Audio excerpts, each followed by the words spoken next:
नमस्कार, हमारा नाम है समरीन और आपने देखना शुरू कर दिया है लाइव सिटीज।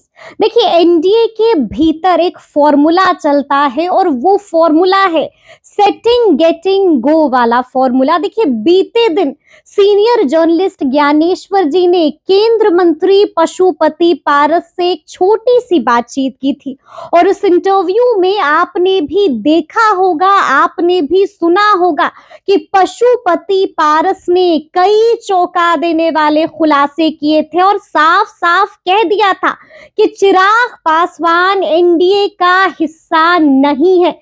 बस इतना ही नहीं, आपको बता दें कि पशुपति पारस ने चिराग पासवान को लेकर कई सारी भविष्यवाणियां भी कर दी थी।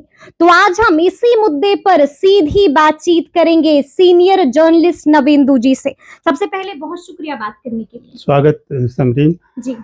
तो जैसा कि मैंने शुरू में ही कहा, वो इंटरव्यू की चर्चा हम लोग ऑफ कैमरा भी कर रहे थे।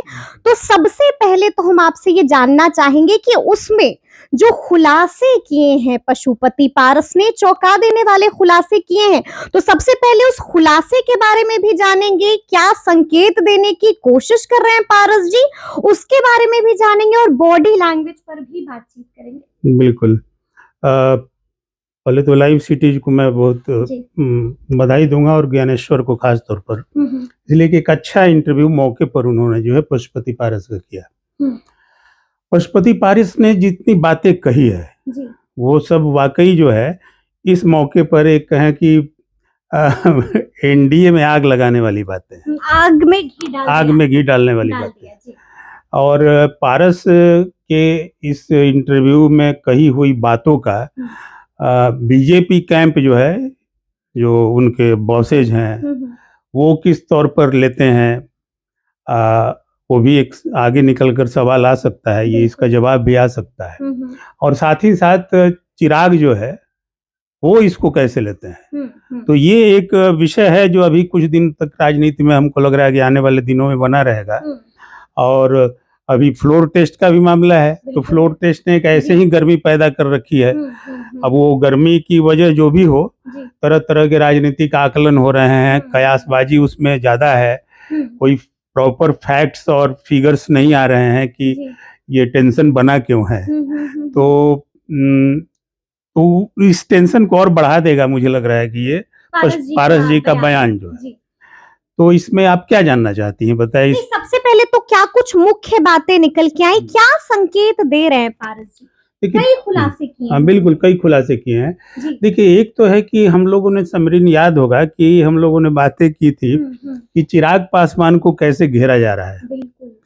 तो ये एक जो राजनीतिक चक्रव्यूह का जो सामना करने वाले हैं चिराग पासवान, इसका अंदेशा हमने बातचीत में व्यक्त की थी, हम लोगों ने डिस्कशन में वो बात लाई थी।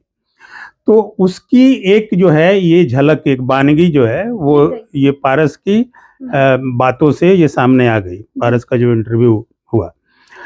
अब देखिए, इसमें कई बातें हैं जो वाकई बहुत गंभीर सवाल खड़े करती हैं और ये बताती हैं कि एनडीए में सब कुछ ठीक ठाक नहीं है और ये आगे और भी ठीक ठाक नहीं रहेगा।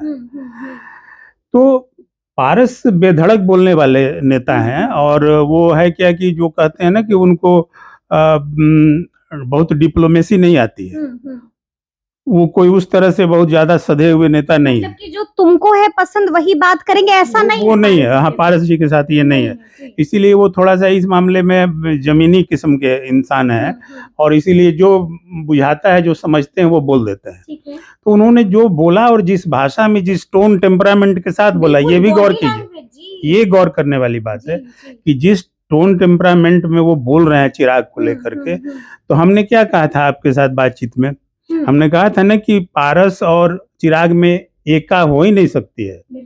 ये हालांकि कोशिश चलेगी, चल रही है बीजेपी कैंप की तरफ से, अमित शाह के लेवल पर इन दोनों को मिलाया जाए, इसलिए कि बीजेपी दोनों को मिला के अपना हेडेक खत्म करना चाह रही है। वो हेडेक क्या है? उनका हेडेक है कि ये दोनों रहेंगे तो दोनों अलग अलग तरह से डिमांड करेंगे। हाँ, तो बीजेपी चाहती है कि इन दोनों को एक जगह समेट दिया जाए, तो उसमें सीटें बचेंगी एनडीए के पास, चाहे वो लोकसभा की हो तो, चाहे फिर आगे विधानसभा की स्थिति भी आती है और ये दोनों उसमें बने रहते हैं। तो इसलिए बीजेपी के लिए भी असहज करने वाला बयान है पशुपति पारस का, और चिराग पासवान के लिए भी असहज करने वाला बयान है पारस का।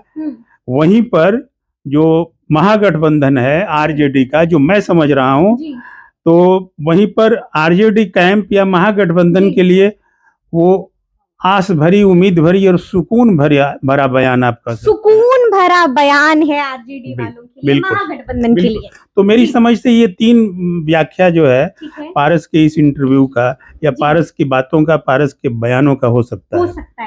तो अब देखिए इसमें क्या है कि एक हमने ये भी बताया था कि हाजीपुर की सीट पर पारस चिराग अड़े हुए हैं कि वो मिलना चाहिए। चाचा भी अड़े हुए हैं। अब चाचा अड़े हुए हैं, चाचा वहां से पहले से ही अपने पास रखे हुए हैं। अब चिराग मांग रहे हैं कि हमको दे दो। वो मांग रहे हैं इसलिए कि उनको रामविलास पासवान वहां से लड़ते थे, तो उनकी विरासत वो सोच रहे हैं कि हम ही आगे जाएं इस विरासत में। दूसरा है कि कोई माने या न माने, चिराग की ये एक आकांक्षा है कि किस पर भरोसा करें। देखिए उनके परिवार में जो हुआ, तो चचा तो काम नहीं आए, चचा भतीजा जो है दोनों अलग हो गए। और जिस तल्ख लहजे में बोल रहे हैं पारस, तो आप देख रहे हैं कि उसमें तो हमको नहीं लग रहा है कि कोई उसमें कोई परिवार में जो एक होती है ना कि गार्जियनशिप, कि चलो झगड़ा झंझट हुआ फिर मिल जाए, वैसा कुछ नजर नहीं आ रहा है। तो उनको भी मालूम है कि भरोसा करें तो किस पर करें, तो आप खुद पर भरोसा करें।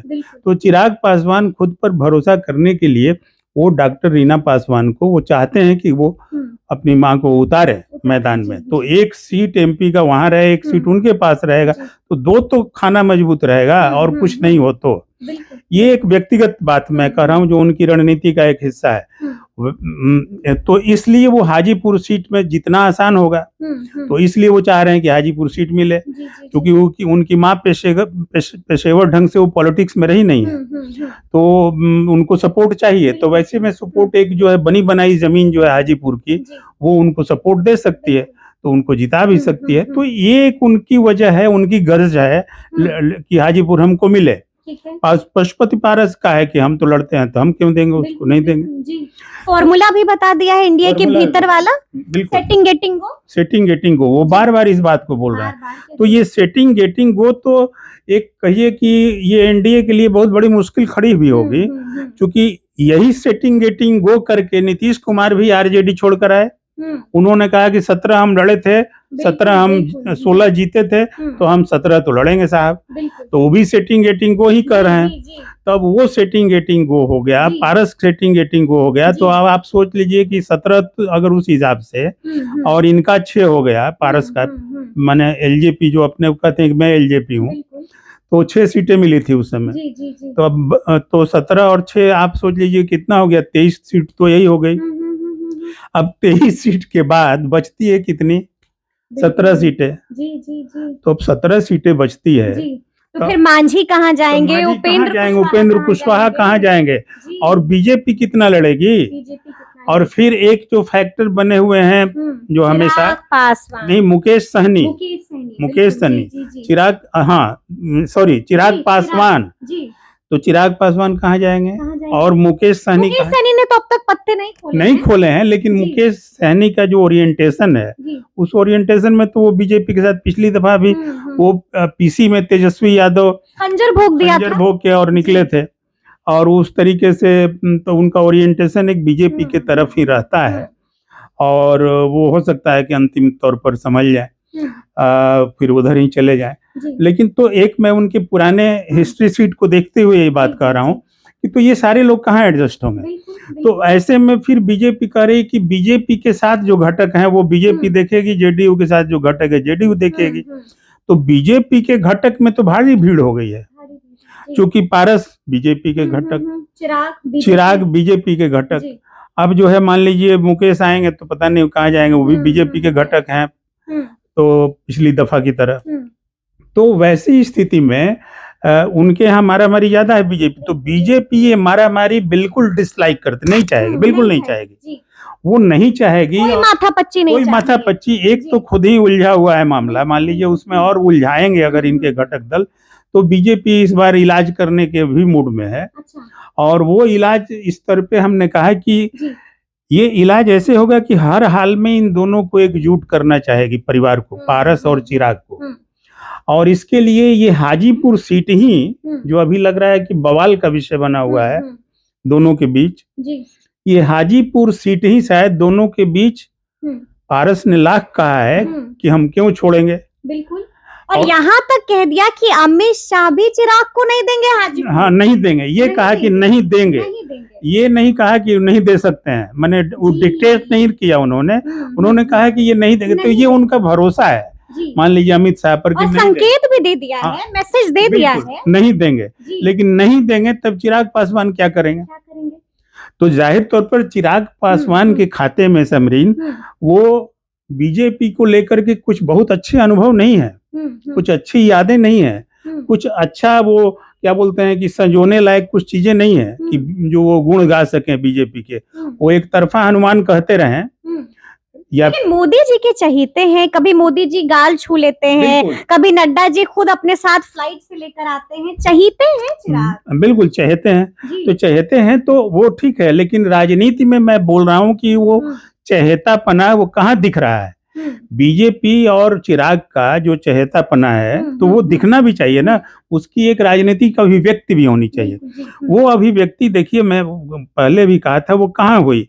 रामविलास पासवान का निधन हुआ, उसके बाद एक जाहिर तौर पर एक बड़े कद्दावर मंत्री भी थे, वो नेता तो थे ही, तो उनके बदले एक और मालूम था कि चिराग राष्ट्रीय अध्यक्ष भी बन चुके थे उनकी पार्टी के। तो क्या नहीं ये अपेक्षा थी चिराग की कि अगर उनके पिता का निधन हुआ तो उनके बदले में चिराग को मंत्री बना दिया जाए?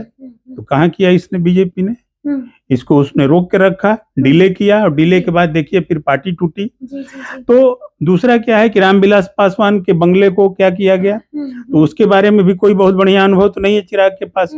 तीसरा क्या है कि जो 2020 में जिस तरीके से चिराग प्ले किया गया बीजेपी के द्वारा, जो चिराग मॉडल, जिसको नीतीश कुमार ने भी उल्लेख किया और सब लोगों ने उल्लेख किया, ये जग जाहिर है, अब कुछ इसमें छुपा नहीं है।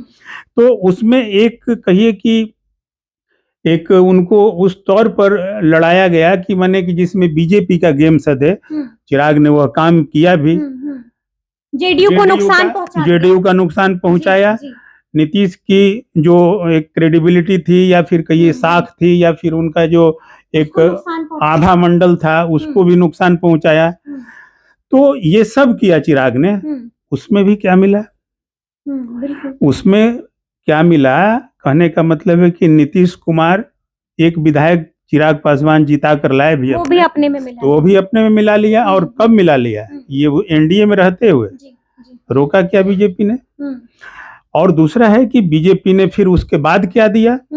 मान लीजिए कि चुनाव में इतना बड़ा गेम किया अगर चिराग पासवान ने बीजेपी के लिए, तो उसके एवज में कुछ तो पारितोषिक होना चाहिए था। तो वो इनाम न तो उनको केंद्र में मिला नहीं कहीं किसी रूप में। तो ये मैं कह रहा हूँ कि वो जो चहेतापन है उसकी राजनीतिक अभिव्यक्ति नहीं दिखाई दे रही है कि बीजेपी, मतलब आप ये कह रहे हैं कि यहाँ पर एक हाथ से सिर्फ अकेले ताली बज रही है? यस, यही मैं नहीं कह रहा हूँ, मैं यहाँ फिर कह रहा हूँ ये कि पारस ने जो ये बहुत बड़ी बात कही कि चिराग पासवान एनडीए में है कहाँ। ये एक बात कहना है कि वो एनडीए में है ही नहीं, और बोल रहा है कि वो बोल रहे हैं पारस की वो कभी एनडीए की बैठकों में नहीं आए, कभी वो नहीं। और बस इतना ही नहीं, मैं ये भी बताना चाहूंगी कि उन्होंने बड़ी बात कह दी है, साफ कहा है कि देख लीजिएगा चिराग पासवान के पास, मेरे अकॉर्डिंग पारस ने ये बातें कही है कि उनके पास दो ही ऑप्शन बचेगा, या तो वो 40 की 40 सीट पर अकेले ही दम आजमाएंगे, अकेले ही चुनावी मैदान में उतरेंगे, या फिर वो तेजस्वी यादव के साथ जाएंगे। आपका आकलन क्या? बिल्कुल उस दिशा में चीजें तो हम लोगों ने बात की भी थी कि देखिए, क्या लगता है 40 में से 40 अकेले चिराग पासवान यह भी कर सकते हैं जी, जैसे वो 200 पर लड़े सीटों पर विधानसभा में, तो 100 कुछ सीट, हाँ 100 कुछ सीटों पर लड़े, तो 100 जब 100 सीटों पर वो लड़ सकते हैं विधानसभा में, तो 40 सीटों पर वो लड़ सकते हैं, कोई दिक्कत नहीं है। लेकिन उसके मतलब इसकी भी संभावना आपको नजर आ रही है? कुछ भी कर सकते हैं चिराग पासवान, इसलिए कि चिराग पासवान देखिए, अभी मैं ये कह रहा हूँ कि राजनीति में एक महत्वाकांक्षी युवा का नाम है चिराग पासवान। दूसरा क्या है कि चिराग पासवान अपनी विरासत के दावेदार बनने की आकांक्षा का नाम है चिराग पासवान। रामविलास पासवान की जो विरासत है। यूथ की पसंद का नाम भी है हाँ, चिराग और पासवान। दूसरा है कि यूथ में एक उनकी पॉपुलैरिटी है, जी। तो उस लिहाज से भी वो अपने को समझते हैं कि मैं कुछ दम रखता हूँ। बिहार का मुख्यमंत्री कैसा हो, चिराग पासवान जैसा हो, इसका भी नाम है चिराग तो वो पासवान। देखिए कि आप उन्होंने जो जी। बिहार फर्स्ट वाला जो बिल्कुल, बिहार फर्स्ट बिहारी फर्स्ट, तो वो स्लोगन लेकर भी चले, तो वो भी एक बड़े नेता की तरह की एक स्लोगन लेकर के हम एक ब्रांडिंग करेंगे अपनी पार्टी का और खुद का। तो वो एक ब्रांड वैल्यू भी अपना उन्होंने क्रिएट करना चाहा, डेवलप करने की कोशिश की। तो इस तौर पर है, तो वो कुछ भी कर सकते हैं। अब तो 11 प्रभारियों की सूची हाँ, भी जारी कर दी है। बिल्कुल, चूंकि तो क्या हम इसे ऐसे समझे नवेंदु जी कि ये 11 सीटों पर है नजर चिराग पासवान? बिल्कुल, देखिए मैं वही आ रहा हूँ कि चिराग पासवान के लिए खोने के लिए कुछ नहीं है। खोने के लिए एक सीट है जिस पर वो सांसद हैं। मान लीजिए वो बिगड़ेगा, कोई मान लीजिए एनडीए से जीते थे तो नहीं जीताएगा, या एनडीए कोई उसमें अड़चन लगाए या कुछ भी, तो खोने के लिए तो कुछ नहीं है, पाने के लिए उनके पास सारी दुनिया है। तो वो दुनिया क्या है? वो दुनिया है कि इसलिए उस दुनिया के तहत ही उन्होंने वो प्ले किया। 20 में सिर्फ बीजेपी का प्ले ही नहीं किया था, उनके मन में भी ये इरादा कहीं ना कहीं या कैलकुलेशन था, या उनकी महत्वाकांक्षाएं जो हैं वो जिस जमीन पर उनको लेके जा रही थी, तो उस जमीन पर उनको लग रहा था कि हम सीटें अच्छी ले आएंगे। बिल्कुल जी। लेकिन अच्छी सीटें तो आई नहीं, एक ही विधायक उनका डैमेज कर दिया, तो डैमेज किया। तो लेकिन एक जो डैमेज करना और साथ साथ उनका था कि अच्छी सीटें लाएंगे। आप याद है कि मतदान के लास्ट अंतिम दिन तक, मैंने जो चुनाव प्रचार का अंतिम दौर होता है, तो उस समय तक बोलते रहे चिराग पासवान की बस अब कुछ ही दिन के मेहमान है नीतीश कुमार और ये जेल जाएंगे, यहाँ तक बोल डाला नीतीश कुमार के बारे में। और इनकी सारी घोटालों की जांच होगी और 7 निश्चय वगैरह वगैरह, जो सृजन घोटाला वगैरह, ये सब लेके तो एक वो सिर्फ हराने का मामला नहीं था, उनको लग रहा था कि ये एक्शन भी होगा और उनको भरोसा था कि बीजेपी मिल के हमारे साथ ये एक्शन करेगी नीतीश पर और हम जीत कर सीटें भी लाएंगे। लेकिन सारा सिराजा बिखर गया जब उनके पास कोई एक विधायक जीत कर नहीं आया और एक विधायक आया और बाकी और कोई सीट पर जीत कर नहीं आया। और दूसरा उनका सिराजा तब बिखरा जबकि वो नीतीश को तो नुकसान पहुंचा दिए, लेकिन साथ साथ जो है क्या कि वो अपना मैंने जिसे बीजेपी ने उनके साथ जो गठबंधन नहीं, माने अंदर से कई ऐसे उम्मीदवार जो बीजेपी हार्डकोर के लोग थे, रामेश्वर चौरसिया हों वगैरह वगैरह, इस तरीके से वो जो संगठन मंत्री जो रहे हैं, तो वो चिराग पासवान की हाँ, तो ये बीजेपी के कई उम्मीदवार जो लड़े चिराग पासवान की पार्टी से, उनको भी हार का सामना करना पड़ा। तो ये चीजें जो है वो उनको एक उम्मीद था कि चलो हमारा कुछ नहीं जीतेगा तो बीजेपी वाले जीत जाएंगे, तो वो भी नहीं जीत पाए। तो वहां भी क्या गेम था बीजेपी का, ये समझ में नहीं आया। मतलब आप ये कह रहे हैं कि चिराग पासवान के लिए खोने के लिए कुछ नहीं है, लेकिन पाने के लिए बहुत कुछ है। पाने की उम्मीद में वो जैसे उस समय 100 से अधिक सीटों पर लड़े, इस बार भी वो 40 पर लड़ सकते हैं। पारस ने जो कहा उसके कहने में ये एक तंज भी है पशुपति पारस का कि वो तो मैंने सब लड़ गया विधानसभा, तो सब लड़ जाएगा, ये भी मैंने इस तरीके से तंज। तो वो मैंने कह रहे हैं कि वो कुछ भी कर सकते हैं, वो किसी हद तक जा सकते हैं। मतलब एक भविष्यवाणी उन्होंने कर दी है। लेकिन अगर राजनीतिक तौर पर देखें तो ये मैं मान रहा हूँ कि ये कर भी सकते हैं चिराग पासवान, इसलिए कि अगर वो एनडीए में स्मूथली नहीं रह पा रहे हैं, एनडीए के साथ उनकी बात नहीं जम रही है, कंसर्न्स नहीं क्लियर किए जा रहे हैं, और वो अगर उधर भी नहीं जा रहे हैं तो क्या करेंगे, अपने लड़ेंगे।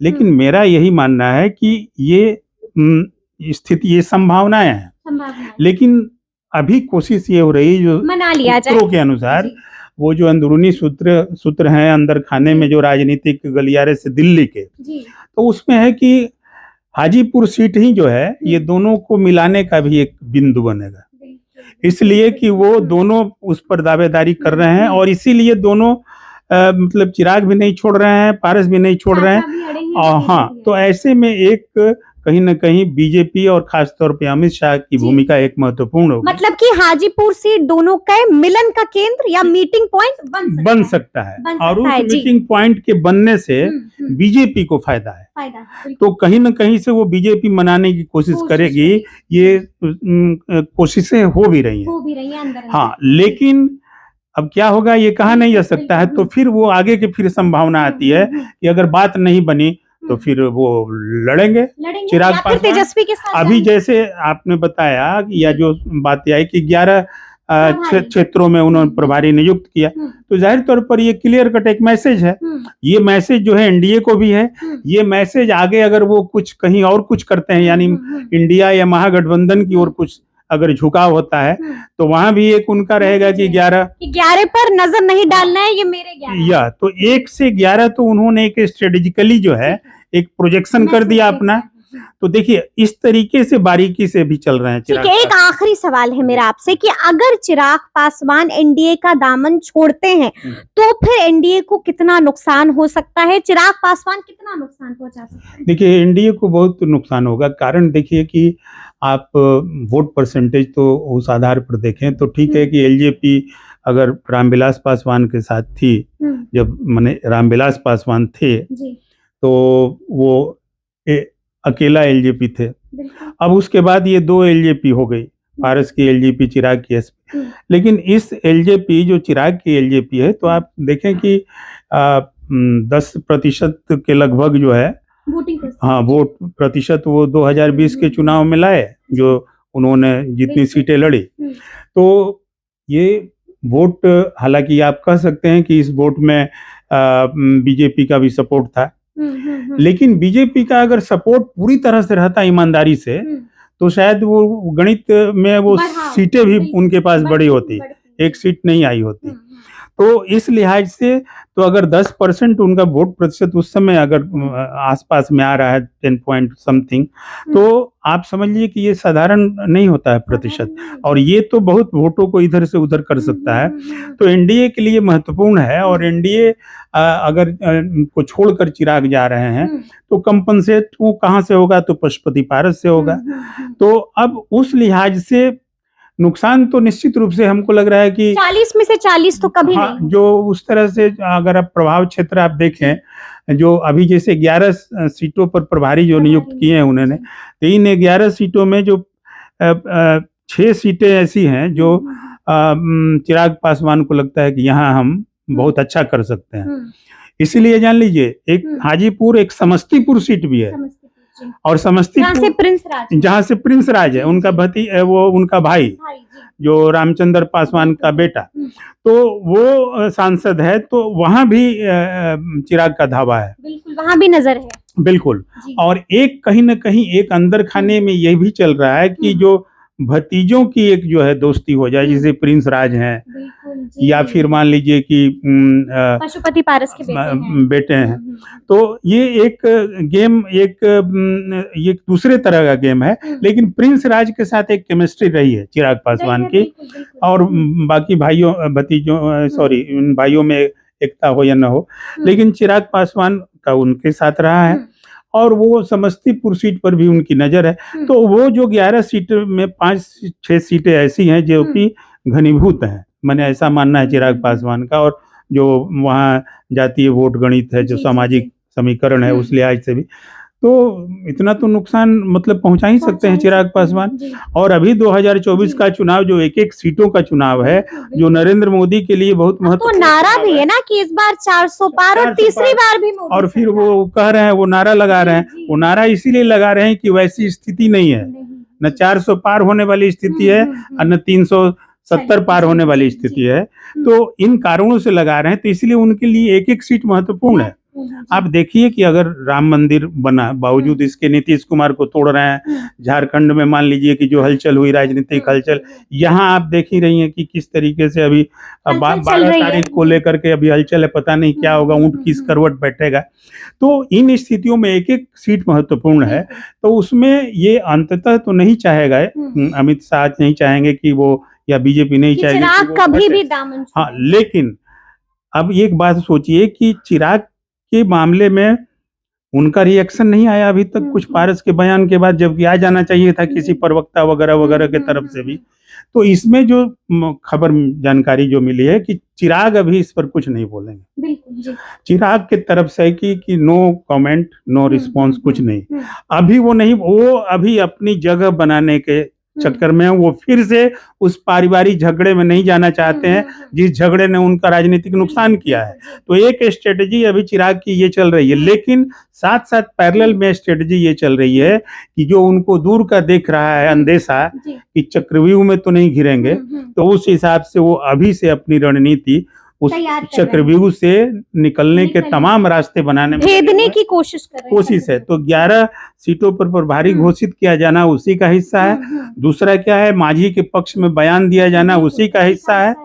और तीसरा ये कि ये सारी चीजें अगर नहीं सुलझी, अगर हाजीपुर भी दोनों को नहीं मिला सका और हाजीपुर अंततः दोनों को अलग रखने का ही कारण बना और चिराग के डिक्टेशन को बीजेपी ने नहीं माना, जाहिर तौर पर बहुत क्लियर है, जो हमने पहले भी आपसे कहा था कि वैसे में प्लान बी चिराग का रेडी है। तो वो प्लान बी रेडी है और उस प्लान बी के लिए आस लगाए बैठा हुआ है महागठबंधन भी, बिल्कुल, और या फिर कहें मतलब दोनों हाथों से, बिल्कुल दोनों हाथों से फूल माला के साथ स्वागत हुआ। और एक और आपको जानकारी देते हैं समरीन की, वो देखिए अभी जिस तरीके से इंडिया गठबंधन भी एक अपना रोल प्ले कर रहा है नीतीश के जाने के बाद, मैं नहीं मानता हूं कि इंडिया गठबंधन पूरे राष्ट्रीय स्तर पर कुछ उसका नुकसान हो गया।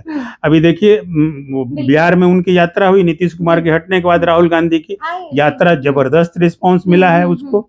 दूसरी बात यह है कि अभी अखिलेश यादव का आ गया कि अखिलेश यादव जा रहे हैं उनकी पदयात्रा में, भारत जोड़ो न्याय यात्रा में, तो ये एक तरह से वहां से भी चल रहा है। तो एक बातें राष्ट्रीय स्तर पर भी, जो रामविलास पासवान के जो राष्ट्रीय स्तर के जो कांग्रेस के मित्र हैं या दूसरे तरह के, तो एक जान लीजिए कि चिराग पासवान के एक दलित चेहरे को महागठबंधन भी चाह रहा है कि स्वीकार करने को तैयार है। तो अब ऐसे में देखना होगा कि आगे क्या कुछ होता है। जी, एक बात समरीन, और एक और पहलू उसमें है, जो इंटरव्यू का जो मामला आ रहा था, तो उस इंटरव्यू के मामले में एक बात ये भी आई कि वो एनडीए का हिस्सा नहीं और टेक्निकली भी हमारे सांसद हैं, ये पशुपति पारस ने कहा।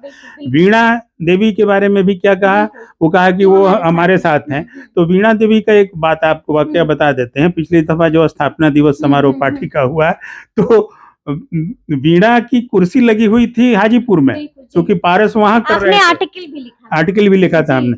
और फिर जो है पटना में जो है वो यहाँ चिराग की एलजीपी चल रही थी, उसमें वो उपस्थित थी। तो वीणा देवी चिराग के साथ तरफ से बैलेंस कर रही है, शरीर चिराग के साथ थी, कुर्सी उनकी हाजीपुर में थी। तो ये चीजें भी ये बता रही हैं कि अंदर में अगर मान लीजिए वैसी स्थिति नहीं बनेगी, तो हो सकता है कि जो एलजेपी के अभी 5 सांसद गिन रहे हैं आप, वो 5 सांसद शायद हो सकता है कि वो कहीं ना कहीं उसमें भी कोई टूट फूट की स्थिति हो, और चिराग उसके लिए भी एक रणनीति बना रहे हैं। लेकिन मेन है कि चिराग के पास कोई विकल्प नहीं मिलेगा, तो उनके लिए एक महाविकल्प खुला हुआ है, और वो दोनों हाथ से महागठबंधन।